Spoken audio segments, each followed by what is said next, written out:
प्रिय विद्यार्थियों, आज हम बीए सेकंड सेमेस्टर के एक प्रमुख मानचित्र अलाउद्दीन खिलजी का साम्राज्य विस्तार पर टिप्पणी का कार्य करेंगे। देखिए, आपको पता है वार्षिक परीक्षा में 16 नंबर का मानचित्र का कार्य आता है, जिसमें 10 अंक मानचित्र में स्थान भरने के या किसी भी राजा का जो साम्राज्य विस्तार आदि आए उसको प्रदर्शित करने के हैं, और 6 नंबर की उसकी टिप्पणी लिखनी होती है। अधिकतर विद्यार्थी 10 नंबर का कार्य कर देते हैं, लेकिन इस 6 नंबर के कार्य को वो सीरियसली नहीं लेते, लेकिन इसका भी बहुत महत्व है। इसी बात को ध्यान में रखते हुए आज हम मानचित्र का कार्य कर रहे हैं और उसकी टिप्पणी का कार्य कर रहे हैं। और आज हम सबसे पहले करेंगे अलाउद्दीन खिलजी का साम्राज्य विस्तार। देखिए, 6 नंबर की टिप्पणी है, इसलिए ज़्यादा आपने नहीं लिखनी, कम से कम शब्दों में आपने लिखनी है। उसी बात को मैं ध्यान में रख रहा हूँ। देखिए, अलाउद्दीन खिलजी दिल्ली सल्तनत के खिलजी वंश का एक प्रसिद्ध शासक था। यह एक ऐसा शासक था जो सुधार करने में रुचि रखता था, इसलिए इसने अपने शासनकाल में आर्थिक सुधार भी किए, राज्य को शक्तिशाली बनाने के लिए विस्तार भी दिया, और सबसे अधिक विशेषता इस राजा की ये है, अलाउद्दीन खिलजी की, कि परिस्थितियों के अनुसार निर्णय लेना जानता है, जैसा कि इसने दक्षिण भारत के संदर्भ में किया। 1296 ईस्वी से 1316 ईस्वी तक अलाउद्दीन खिलजी ने शासन किया। उसके साम्राज्य विस्तार की टिप्पणी को अथवा उसकी विजयों को हम 2 भागों में बांट सकते हैं।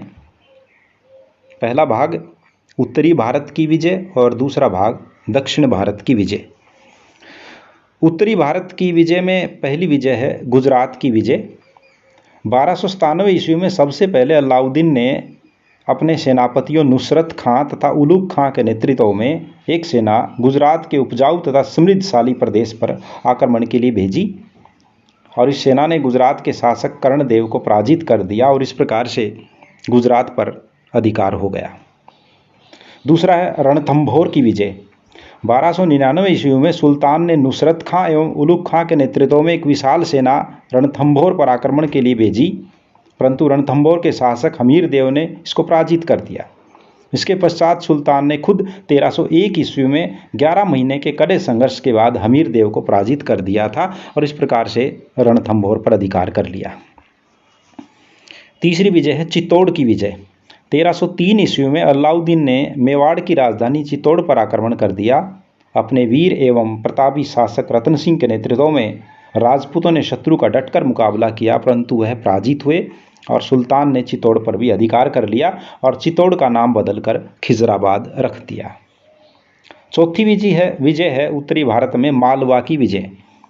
1305 ईस्वी में सुल्तान की सेनाओं ने मालवा पर आक्रमण कर दिया। मालवा का शासक इस समय महलक देव पराजित हो गया, और सुल्तान की सेनाओं ने यहाँ पर भी अधिकार कर लिया और दिल्ली सल्तनत में इस क्षेत्र को मिला लिया।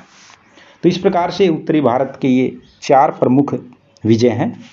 अब हम करेंगे दक्षिण भारत की विजय। देखिए, उत्तरी भारत पर अधिकार सुल्तान ने कर दिया था अलाउद्दीन खिलजी ने। अब वह दक्षिण भारत के भी अपने साम्राज्य में मिलाना चाहता था, दक्षिण के क्षेत्र भी अपने राज्य में वह मिलाना चाहता था, और यह कार्य वह अपने योग्य सेनापति मलिक काफूर की सहायता से करता है। इसमें पहली विजय है देवगिरी की विजय।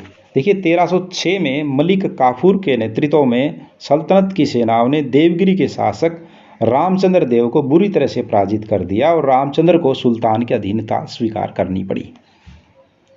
दक्षिण भारत के संदर्भ में मैं बता दूं आपको, अलाउद्दीन खिलजी ने उनके राज्यों को जीतकर वापस लौटा दिया था, करद राज्य इनको घोषित कर दिया था। तो यहाँ पर भी सुल्तान से प्रतिवर्ष कुछ धनराशि भेजने का वचन जो है वो लेता है। तो देवगिरी को इस प्रकार से प्रभाव में लाया जाता है। दूसरी है वारंगल की विजय। देखिए, 1309 में मलिक काफूर ने तेलंगाना की राजधानी वारंगल पर आक्रमण कर दिया। वारंगल के शासक प्रताप रुद्र देव ने पराजित होकर के संधि कर ली, और इसी प्रकार से कुछ धनराशि सुल्तान को भेंट की। तीसरा, द्वार समुद्र की विजय। सन 1310 में मलिक काफूर ने दक्षिण के राज्य द्वार समुद्र पर भी आक्रमण कर दिया और वहाँ के राजा वीर वल्लभ तृतीय को पराजित कर दिया और राजा ने सुल्तान की अलाउद्दीन खिलजी की अधीनता स्वीकार कर ली और बहुत सा धन जो है मलिक काफूर को भेंट किया। अगली विजय है दक्षिण भारत में मदुरा की विजय। देखिए 1311 में मलिक काफूर ने मदुरा राज्य के उत्तराधिकारी संबंधी युद्ध का फायदा उठाया तथा सुंदर पांडे की सहायता कर वीर पांडे को बुरी तरह से पराजित करवा दिया और यहाँ से अलाउद्दीन को बहुत अधिक धन संपत्ति प्राप्त हुई। इस प्रकार से यह क्षेत्र भी अलाउद्दीन खिलजी की अधीनता में आ गया। अगली विजय है देवगिरी की दोबारा विजय। देखिए 1312 में देवगिरी के शासक रामचंद्र की मृत्यु के पश्चात उसके पुत्र तथा उत्तराधिकारी शंकर देव ने सुल्तान की अधीनता को मारने से इनकार कर दिया और अपनी स्वतंत्रता की घोषणा कर दी और कर देना भी बंद कर दिया।